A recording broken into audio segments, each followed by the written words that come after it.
We continue the same exercise, that is 2.1 problem number 13। इसके पहले के लेक्चर में अपन ने प्रॉब्लम सॉल्व कर लिए थे 12 तक। अब अपने को 13 वाले प्रॉब्लम सॉल्व करना है। इसके पहले में अपन ने जितने प्रॉब्लम सॉल्व किए थे they all are the related with the mensuration. तो आपको मेंसुरेशन के फॉर्मूलेस क्या होना था, लर्न होना था। ओके, अब यहाँ पे 13 नंबर के प्रॉब्लम में देखते क्या दिया हुआ है। A man of height 2 meter walk at a uniform speed of 6 kilometer per hour away from a lamp post of 6 meter high। यहाँ पे दो आपको दिया हुआ है। ये एक लैंप पोस्ट आपको दिया है जिसको मैंने ए बी बोल दिया, ए बी भी द लैंप पोस्ट। और इस लैंप पोस्ट की जो हाइट है वो कितनी है, 6 है। अदर में कितनी दिया है, उसकी हाइट आपको 6 मीटर दिया हुआ है। ओके, और यहाँ पर एक आदमी है, C D be the man. C D क्या है, यहाँ पे एक मैन दिया हुआ है आपको, आयरन मैन। और ये जो मैन है इसकी हाइट आपको दिया हुआ है 2 मीटर, इसकी हाइट दिया हुआ है। फिर से पढ़ता हूँ प्रॉब्लम। और मैन ऑफ हाइट 2 मीटर, ये जो मैन है, ये मैन की हाइट कितनी दी है आपको, 2 मीटर दी हुई है। ओके, और ए बी क्या है, लैंप पोस्ट है। अब आपको मालूम है यहाँ पर लाइट है, यहाँ लाइट है तो इसकी शैडो इधर डायरेक्शन में गिरेगी। यानी ये जो पॉइंट है, इस पॉइंट को मैं ई नाम दे देता हूं। और ये ई मतलब क्या हो गया, टिप ऑफ द शैडो। ये जो डी है, जो आदमी है, उसकी शैडो यहां तक गिरेगी। ओके, अब इनको मैं सबको ज्वाइन कर देता हूं। इन सबको मैंने क्या कर दिया, ज्वाइन कर दिया। ओके, अब देखिए यहाँ पे दो ट्राइंगल मिले मेरे पास में। एक ट्राइंगल हो गया मेरा CED और दूसरा ट्राइंगल हो गया AEB। ये दो ट्राइंगल मुझे क्या करना है, सिमिलर शो करना है ना, इजी रहेगा वो। तो यहां से यहां तक का जो है मैंने इसको x ले लिया, क्योंकि ये पोजीशन है, यहाँ पे मैन खड़ा है और ये कौन से डायरेक्शन में जा रहा है, इस डायरेक्शन में जा रहा है। ओके, अब देखिए जैसे ये यहां से y ले लेता हूँ, शैडो कितनी उसकी y। लैंप पोस्ट से उस आदमी का डिस्टेंस कितना है, x। x with the distance of the man from the lamp post, and y is the shadow of that man। okay, अब ये जो आदमी है, ये आदमी धीरे धीरे इससे कहाँ जा रहा है, दूर जा रहा है। जब आदमी ऐसे दूर जाएगा तो नेचुरली उसकी शैडो भी क्या होते जाएंगी, इंक्रीज होते जाएंगी। आपको मालूम है कि इधर अगर लाइट है तो इसकी शैडो यहाँ गिरेगी। ये आदमी यहाँ पे खड़ा हुआ है तो इसकी शैडो इधर गिरेगी। तो जैसे ही आदमी आगे मूव होगा वैसे जो शैडो है वो भी क्या होते जाएगी, इंक्रीज होते जा रही। आप लोगों ने कभी ऑब्जर्व किया होगा, आप जैसे स्ट्रीट रोड पे आप चलते हो तो स्ट्रीट लाइट में आप देखो जैसे आप बढ़ते जाओगे वैसे वैसे आपकी शैडो क्या होते जाती है, इंक्रीज होते जाती है। आप लैंप पोस्ट से दूर जाइए तो आपकी शैडो भी क्या होगी, इंक्रीज होगी। तो वही यहाँ पर दिया हुआ है। ओके, तो पहले अपन इसके बारे में लिख लेते हैं आपको क्या क्या दिया हुआ है। ओके, तो स्टार्ट करते लिखने के लिए अपन फिर। ओके, तो चलिए अपन फिर लिख लेते। पहले यहां पे लिख लेंगे अपन, let A B the lamp post of height 6 metre, CD B the man of height 2 meter, point E is the tip of shadow, tip of shadow। Okay, X be the distance of a man from the lamp post, Y be the length of shadow, length of shadow।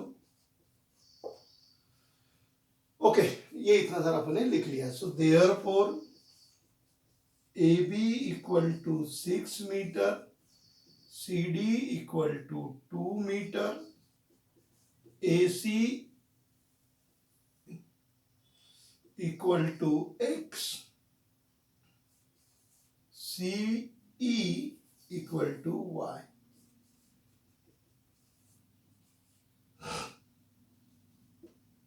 Okay, ये दो triangle है मेरे पास में, ये दो triangle similar है, A B E is similar triangle CDE। A B E बड़ा बड़ा ट्राइंगल, दूसरा ट्राइंगल कौन सा है सी डी। दोनों ट्राइंगल सिमिलर है क्योंकि ई कॉमन है और ये 90 डिग्री है, ये भी कितना है 90 डिग्री। तो by A this two triangles are similar, वो अपने को जरूरत नहीं है। ओके, अब अपने को जो जो दिया हुआ है उसका हिसाब कर लेते हैं अपन। अब यहाँ पे अपन लिख लेंगे A B upon C D equal to BE upon DE equal to AE upon CE. क्या लिखेंगे यहाँ पे, corresponding side of similar triangle.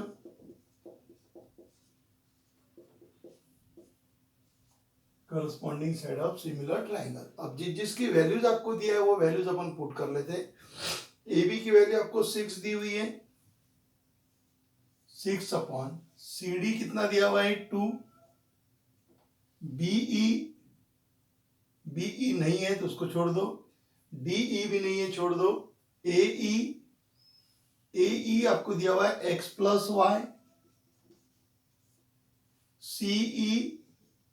CE आपको दिया हुआ है y, यानी ये हो गया आपके पास में, इसको कट जाएगा तो ये हो जाएगा 3y equal to X plus Y. तो इसी का मतलब क्या हो गया फिर 3y minus Y equal to X, 2y equal to x.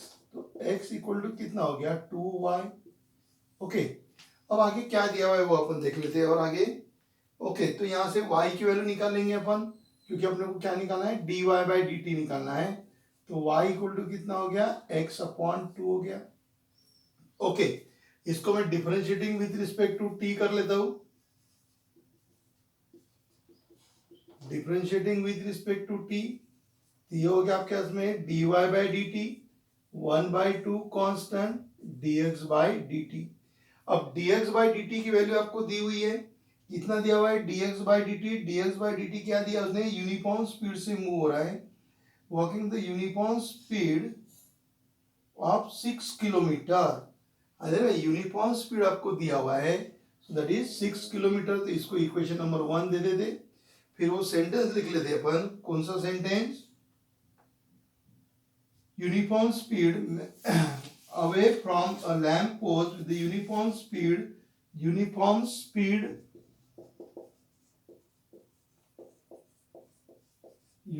speed 6 kilometer per hour. So therefore uniform speed आपको दिया हुआ है, मतलब ये आदमी इस स्पीड से जा रहा है। ये तो y मतलब क्या उसकी शैडो हो रही है, x बोले तो क्या इतना डिस्टेंस, ये आदमी मूव हो रहा मतलब ये इंक्रीज हो रहा है, x की वैल्यू क्या होते जा रही है इंक्रीज होते जा रही, मतलब dx बाई डी टी आपको दिया हुआ है 6 आपको दिया हुआ है, वो यहाँ पे पुट कर दो। तो equation 1 implies dy by D T equal to 1/2 into 6, so dy by D T equal to 3 metre पर सेकंड। ये उसका आंसर। क्या बोला है उसने आपको, उसने आपको ये सब कुछ दिया है। उसने बोला कि ये आदमी लैंप पोस्ट से क्या होते जा रहा, मूव होते जा रहा। जब लैंप पोस्ट से वो अवे इधर के डायरेक्शन में मूव हो रहा है, तो ये जो डिस्टेंस है लैंप पोस्ट और आदमी, उसका डिस्टेंस भी बढ़ते रहेगा। तो उसका जो डिस्टेंस बढ़ रहा है, मतलब उसकी जो स्पीड है चलने की, वो कितनी है 6 किलोमीटर पर आवर। जब मुझे बताइए कि आदमी जैसे इधर मूव होगा वैसे से उसकी शैडो भी क्या होंगी, बढ़ते जाएगी, तो शैडो की लेंथ भी बढ़ेगी। तो इसकी स्पीड दिया हुआ है, चलने की स्पीड आपको दिया हुआ है, तो शैडो कितने से इंक्रीज होगा, तो शैडो इंक्रीज होने की क्या स्पीड रहेगी वो आपको फाइंड आउट करना था, है ना। सो dy बाई डी टी कितना मिला आपको 3 मीटर पर सेकंड। ओके, नोट डाउन कर लीजिए प्रॉब्लम को, नोट डाउन कर लिया। चलिए अब चलते हैं प्रॉब्लम नंबर 14। प्रॉब्लम नंबर 14 में यही सब कुछ काम आएगा। क्या क्या दिया है प्रॉब्लम नंबर 14 में, देखते हैं अपन। A man of height 1.5 metre, ये पहले 2 मीटर था, तो अब हाइट कितनी इसकी 1.5 metre. Height of lamp post 4.5 metre, पहले ये 6 था, अब ये हो गया 4.5 मीटर, इधर में यानी ये हो जाएगा आपका 4.5, ये आपका 2 था तो कितना हो गया 1.5, एंड ये जो 6 है तो इसको क्या लिखेंगे अपन 4.5, इसको लिखेंगे 1.5, बाकी कार्यक्रम वैसे ही रहने देंगे। अब इसमें हो क्या रहा है ये सब मिटाना पड़ेगा, ये 6 है तो ये 6 का कितना हो गया 4.5,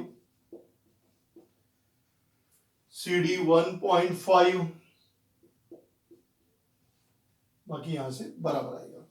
ओके, अब क्या बोला है उसने, देखिए 13 नंबर के प्रॉब्लम में क्या था, ये जो आदमी है ये इस डायरेक्शन में मूव हो रहा था, अब वो ये डायरेक्शन में मूव हो रहा है, इधर मूव हो रहा था, तो अपने को ये निकालना था कि शैडो कौन सी स्पीड से बढ़ रहा है, क्योंकि देखिए ये लैंप पोस्ट है, ये लैंप पोस्ट है, अगर वो इधर जाएगा तो शैडो क्या होती जाएंगी, बढ़ते जाएगी, away from the lamp post हो गया तो शैडो क्या होंगी, बढ़ते जाएगी।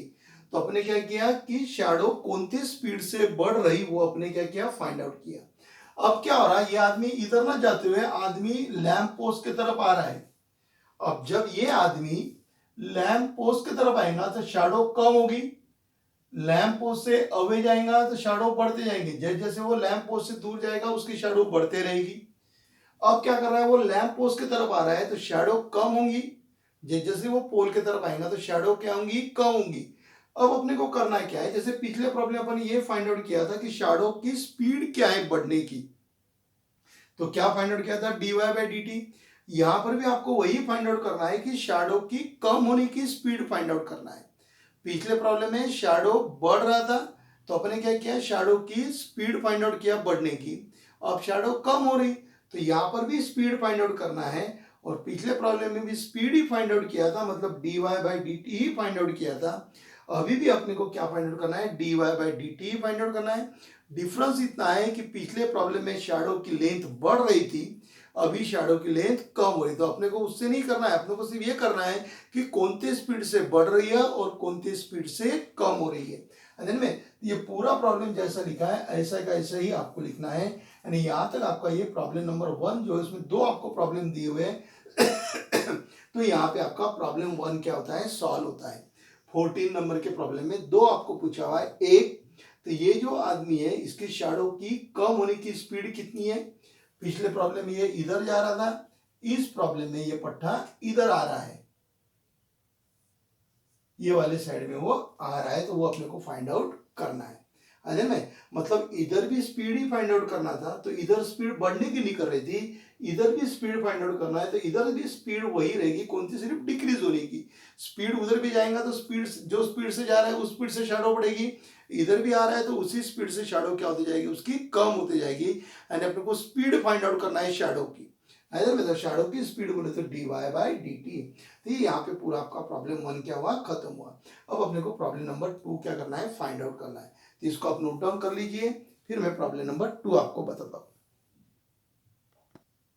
स्पीड दिया है उसने, ये यूनिफॉर्म स्पीड कितनी है 6 किलोमीटर थी पिछले बार, अभी स्पीड कितनी है 3/4 है, यानी ये जो आपका है ये 3/4 हो जाएगा,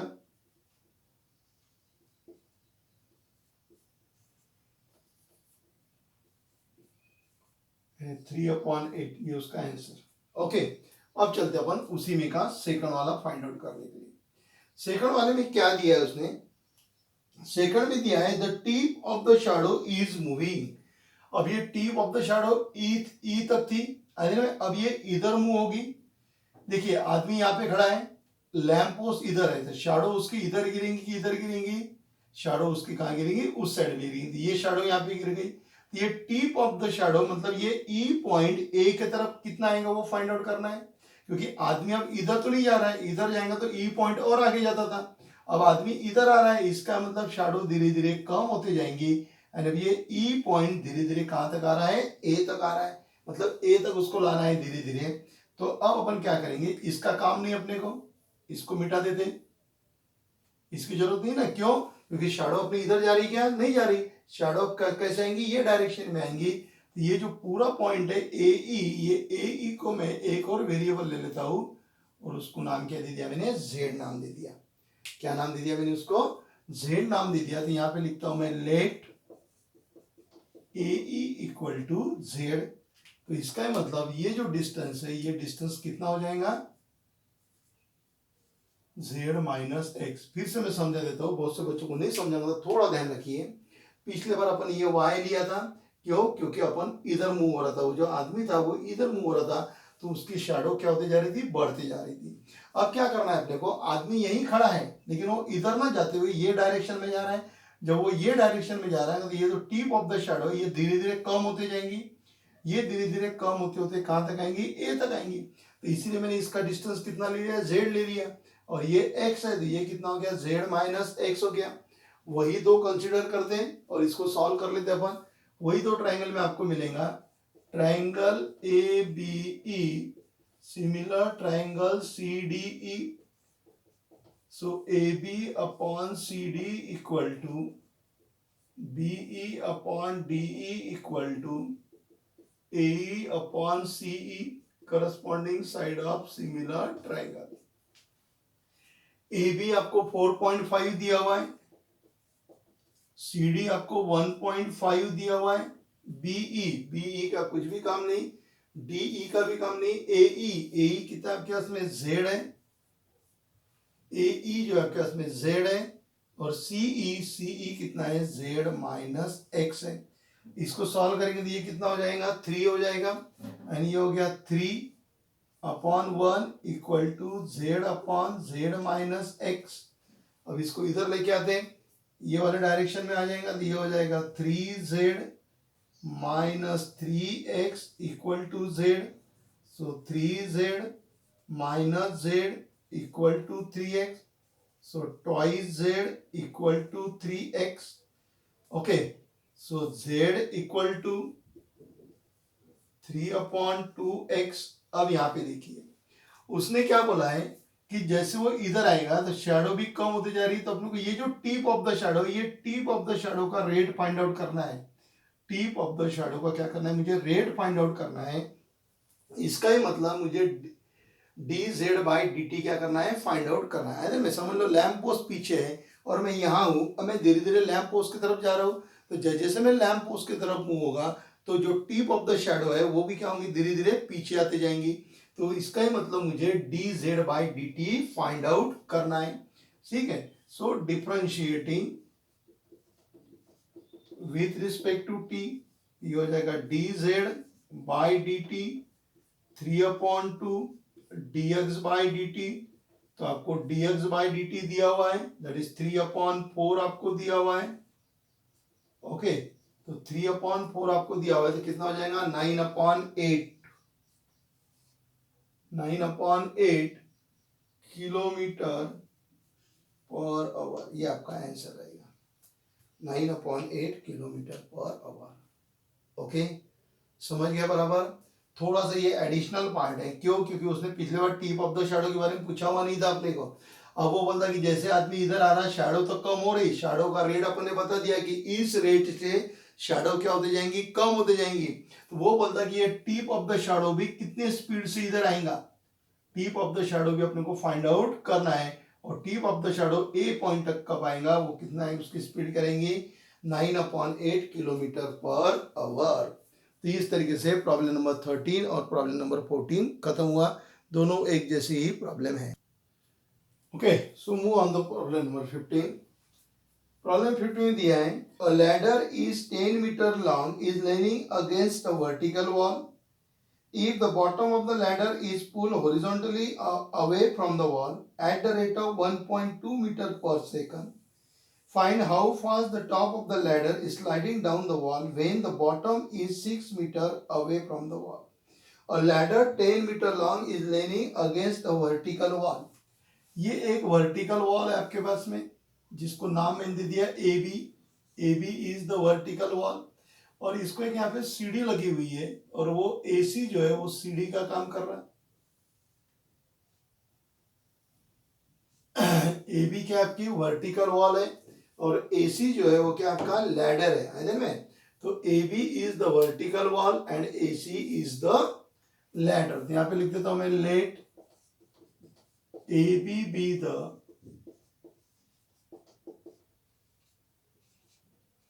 vertical wall and AC be the ladder of length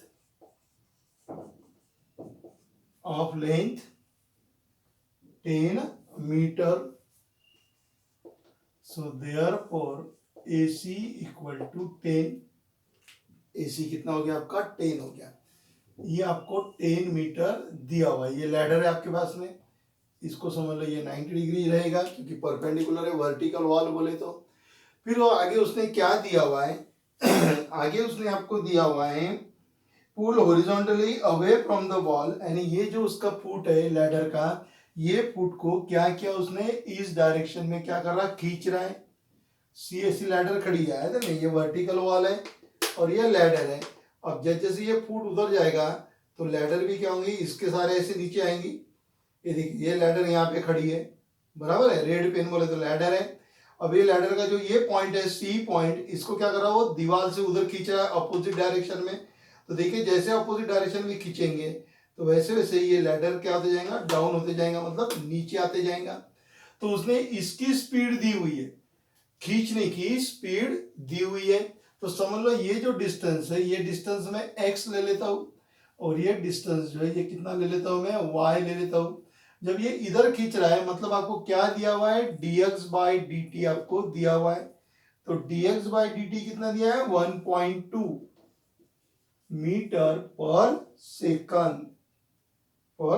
ये स्पीड से क्या हो रहा है, उसको खींच रहा है।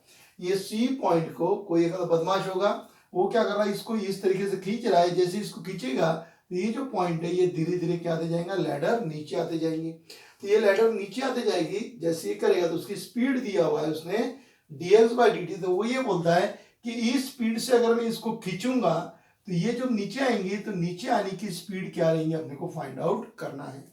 अरे में खींचने की स्पीड आपको दी है, मतलब dx बाई dt आपको दिया हुआ है। उसी तरीके से लैडर का ये जो टॉप पॉइंट है, ये टॉप पॉइंट क्या होगा, नीचे आते जाएगा, मतलब क्या हो रहा है, डिक्रीज होते हो रहा है। तो वो बोलता है कि उसकी स्पीड फाइंड आउट करना है, मतलब नीचे आने की स्पीड फाइंड आउट करना है, मतलब आपको dy बाई dt क्या करना है, फाइंड आउट करना है। आया ना?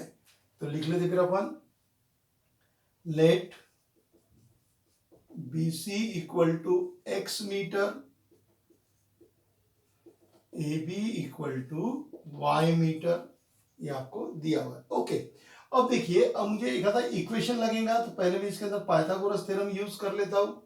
ओके, तो पाइथागोरस थ्योरम यूज करेंगे तो पहले इसके बारे में लिख लेते हैं अपन थोड़ा सा।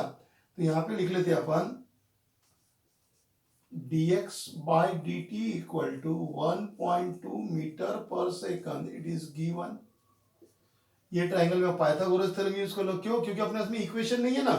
जैसे पिछले प्रॉब्लम में कर्व की इक्वेशन दिए हुए थे, फिर इसके पहले के प्रॉब्लम दोनों में क्या थे, ट्राइंगल थे, सिमिलर थे, तो वहां से अपने को इक्वेशन फॉर्म हो गया। तो यहाँ पे इक्वेशन कहाँ है अपने पास में, तो अपने को यहाँ से इक्वेशन फॉर्म करना है। तो इक्वेशन फॉर्म करने के लिए यहाँ पाइथागोरस थ्योरम लगाना पड़ेगा। तो इसके अंदर पाइथागोरस थ्योरम लगा लेते हैं अपन। तो in triangle ABC angle B equal to 90 degree, therefore by Pythagoras theorem, apply करेंगे पाइथागोरस थ्योरम। तो क्या हो जाएगा यहाँ पे, AC square equal to AB square plus BC square. तो 10 स्क्वायर, AB कितना है, y square plus x square, ये कितना हो गया 100 equal to y square plus x square. dx by dt दिया हुआ है, निकालना क्या है, dy बाई dt आपको क्या करना है, फाइंड आउट करना है। So differentiating with respect to t, तो ये हो गया 0, y स्क्वायर का derivative twice y, dy by dt x square का twice x, dx by dt 2 भी निकल गया। तो क्या रहेगा आपके पास में फिर 0 equal to y dy by dt x dx by dt, dx by dt की वैल्यू आपको दी हुई है तो dy बाई डी टी निकाल लेते पहले अपन, इसको इधर ट्रांसफर कर लिया तो ये हो गया y dy by D T minus x dx by D T. So dy by D T equal to minus x upon y, dx by D T कितना दिया हुआ है 1.2, 1.2 आपको दिया हुआ है, तो इसको कुछ नंबर नहीं दिया. चलो ठीक है, ओके. अब मुझे dy by D x find out करना है. कब? जब x इक्वल टू 6 रहेगा तब. You can find out dy by D X when x equal to 6. तो x इक्वल टू 6 रहेगा तो मुझे y की वैल्यू लगेगी. वो बोलता है कि इस इधर से मुझे इसको खींचना है, और कब तक खींचने की स्पीड आपको दिया हुआ है, और कब तक खींचना है कि जब यहां से यहां तक का डिस्टेंस कितना रहेगा 6 रहेगा तब तक मुझे खींचना है. तो ये पॉइंट नीचे आएगा, मतलब dy by D T find out करना है व्हेन x इक्वल टू 6. मतलब ये बॉटम यहां से वर्टिकल वॉल से कितने दूरी पे रहेंगे, 6 पे रहेंगे, तब उसके रेट है. तो मुझे y की वैल्यू लगेगी. तो y की वैल्यू मैं इक्वेशन 1 पे से निकाल सकता हूं. तो when x equal to 6, equation 1 implies 100 equal to y square minus 6 square. So 100 minus 36 equal to y square, 64 equal to y square. So y equal to plus minus 8. So therefore y equal to 8 metre. अब ये तो समझता है कि negative कभी नहीं आता है. y इक्वल टू कितना हो गया 8. अब equation 2 implies dy by D T when x equal to 6, dy by D T when x equal to 6. तो इसमें पुट कर दो value minus 6 upon 8 into 1.2. So minus कितना हो जाएगा इसमें 3, इसका जाएगा 2 का इसमें चले गया तो यहाँ पे 3 हो गया, इधर कितना हो गया 4 हो गया, 4 1 जा 4 3 जा तो 0.3 हो गया. मतलब कितना हो गया माइनस 0.9 मीटर पर सेकंड. और ये नीचे आना डिक्रीज हो रहा करके माइनस साइन चले जाएंगे. So therefore dy by D T equal to 0.9 metre पर सेकंड. यहाँ लिख दो नेगेटिव साइन इंडिकेट द, क्या बोलेंगे उसको, decrease of the, negative sign indicate the decreasing, उसकी क्या हो रही लेंथ कम होती जा रही. ओके, तो ये आपका आंसर रहेगा. समझ गए? तो आप डिक्रीजिंग भी लिख सकते हैं या डाउनवर्ड डायरेक्शन लिखते हैं. साइन इंडिकेट डिक्रीजिंग और डाउनवर्ड डायरेक्शन.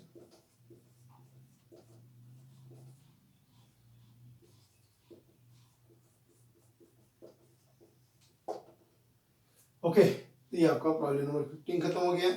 एक प्रॉब्लम बचा है 16 वाला, वो भी अपन क्या कर लेते हैं, अब सॉल्व कर लेते हैं. Problem number 16. This is last problem of the exercise 2.1. If water is poured into an inverted hollow cone with semi-vertical angle is 30 centimetre.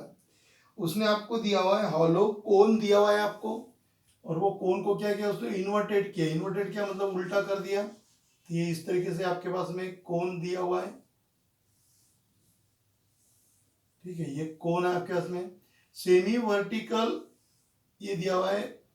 ये जो एक्सिस है इसको बोलते हैं सेमी वर्टिकल एक्सिस. तो उसने दिया हुआ है क्या है, वाटर इज पोर. इसके अंदर क्या कर रहा है, पानी डाल रहा है.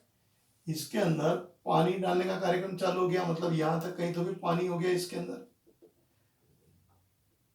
ओके, फिर और क्या दिया हुआ उसने, water is pour into inverted hollow cone with the semi vertical angle is 30 degree. ये जो एंगल दिया हुआ है, this angle is called as semi vertical angle, और ये 30 डिग्री दिया हुआ है. इसको नाम दे देता हूं मैं. ए नाम दिया, ओ नाम दिया, बी नाम दिया. ओके, ए ओ बी नाम मैंने उसको दे दिया. तो ये जो एंगल है semi vertical angle, this angle is of 30 degree when the depth is measure at the rate of 1 centimetre. ये समझ लो इसकी हाइट है. अगर में तो उसने हाइट का रेट दिया हुआ है। जब देखिए जैसे जैसे इसके अंदर पानी आएगा इसकी हाइट बढ़ते जाएगी, तो उसने हाइट का रेट अपने को दिया है कि कौन सी स्पीड से पानी की लेवल बढ़ते जाएगी। आप इसमें पानी डालो तो लेवल बढ़ते जाएगी, तो लेवल बढ़ने की जो स्पीड है वो उसने दिया हुआ है आपको dh/dt आपको दिया हुआ है 1 सेंटीमीटर पर सेकंड। ठीक है, तो ये हो गया मेरा सेंटीमीटर पर सेकंड दिया है। Find volume, find rate of volume, rate of volume find out करना है। इसका ही मतलब आपको dv/dt फाइंड आउट करना है। dv/dt फाइंड आउट करना है when the depth is 2 metre, मतलब जब h की वैल्यू 2 रहेगी तब dv/dt क्या रहेगा आपको फाइंड आउट करना है। ओके, तो ये आपको दिया हुआ है। अभी इस पे से अपन लिखना चालू करते हैं, और ज्यादा तो कुछ दिया हुआ नहीं है आयरन में। तो चालू करेंगे अब हम, late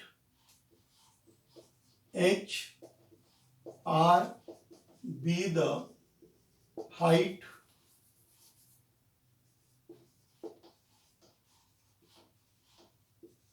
and radius of a cone, radius of a cone है में दिया हुआ क्या है आपको, dh/dt आपको दिया हुआ है 1 सेंटीमीटर पर सेकंड, और क्या दिया हुआ है एंगल, एंगल आपको कौन सा दिया हुआ है, एंगल आपको दिया है OAB इक्वल टू 30 डिग्री। ये दोनों आपको दिए हुए, it is given. Okay, volume आपको निकालना है। वॉल्यूम ऑफ कोन का फॉर्मूला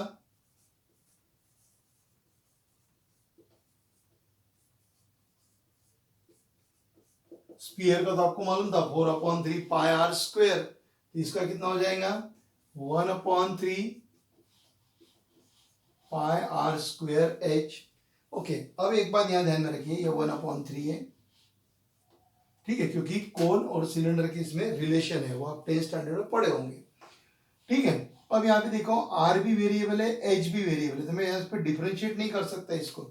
मैं इसको differentiating with respect to t direct नहीं कर सकता, मुझे तो होना dv/dt, लेकिन मैं यहाँ पे इसको डायरेक्ट डिफरेंशिएट नहीं कर सकता क्योंकि आर भी वेरी होता है और एच भी क्या होते जा रहा है, बढ़ते जा रहा है।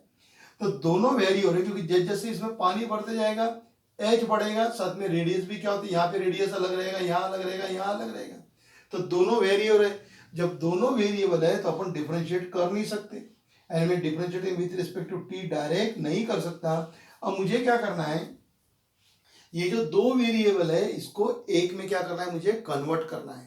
बात आ रही ध्यान में देखिए, यहाँ पे रेडियस भी चेंज हो रहा, हाइट भी चेंज हो रहा, क्योंकि जैसे जैसे इसके अंदर पानी आएगा हाइट बढ़ते जाएगी, मतलब वाटर की लेवल बढ़ेगी। जब वाटर की लेवल बढ़ेगी तो ये सरफेस एरिया भी बढ़ेगा। ये यहाँ पे यहाँ पर अलग अलग जगह रहेगा। अब समझ लो ये यहाँ अगर है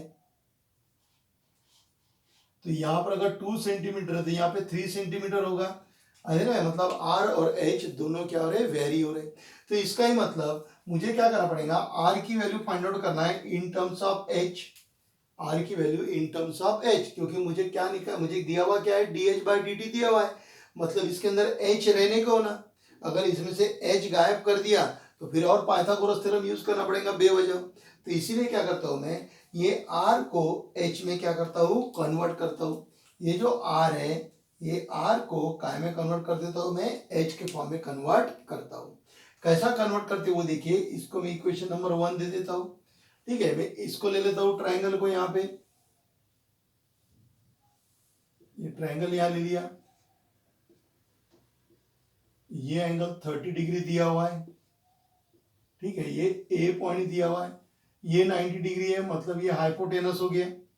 अरे में ये आपका उसके सामने की साइड है जो आर इंडिकेट कर रहा है आप, तो ये आपका आर है, लेकिन वो कैसा हो गया, अपोजिट हो गया।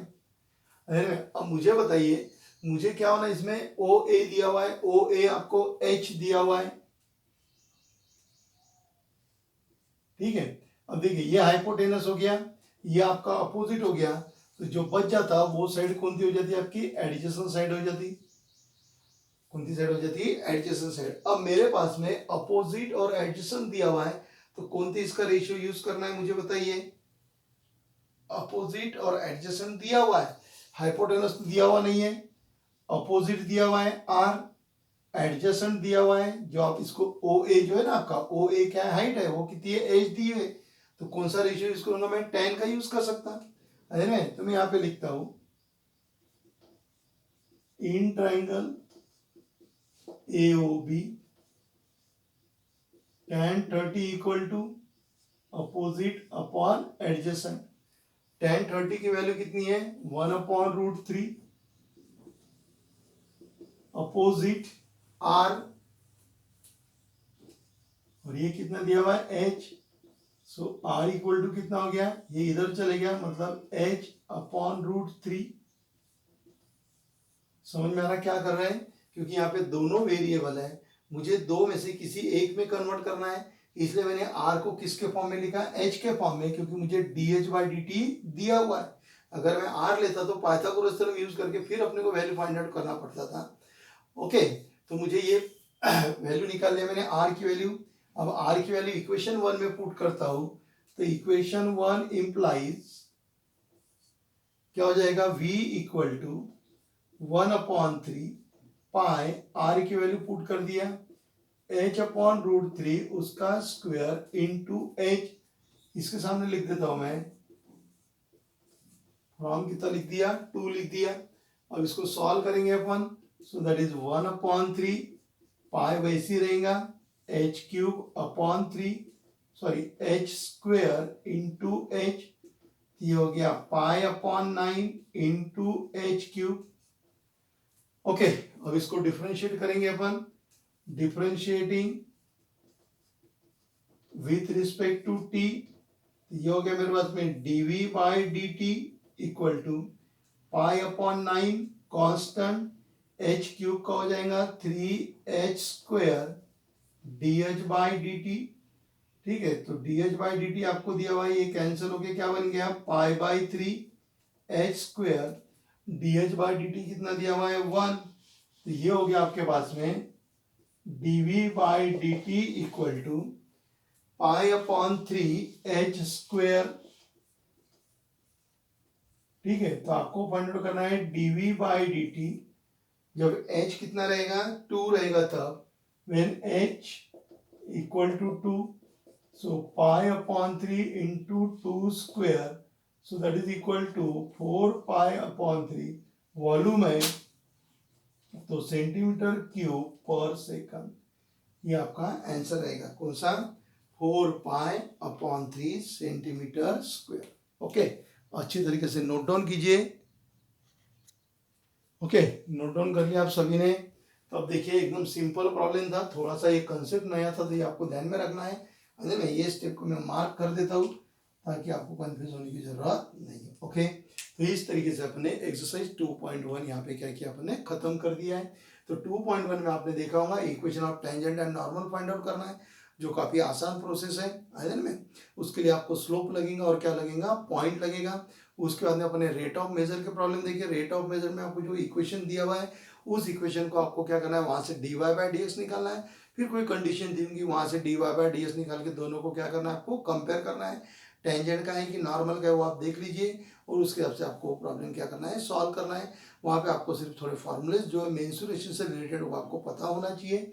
और एक प्रॉब्लम दिया था आपका इन्वर्टेड कोन वाला, ये भी काफी अच्छा प्रॉब्लम था।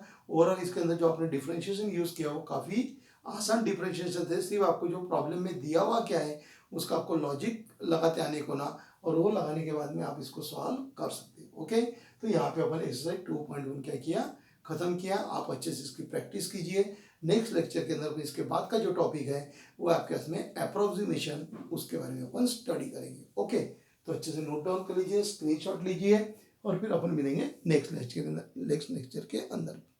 Okay, bye.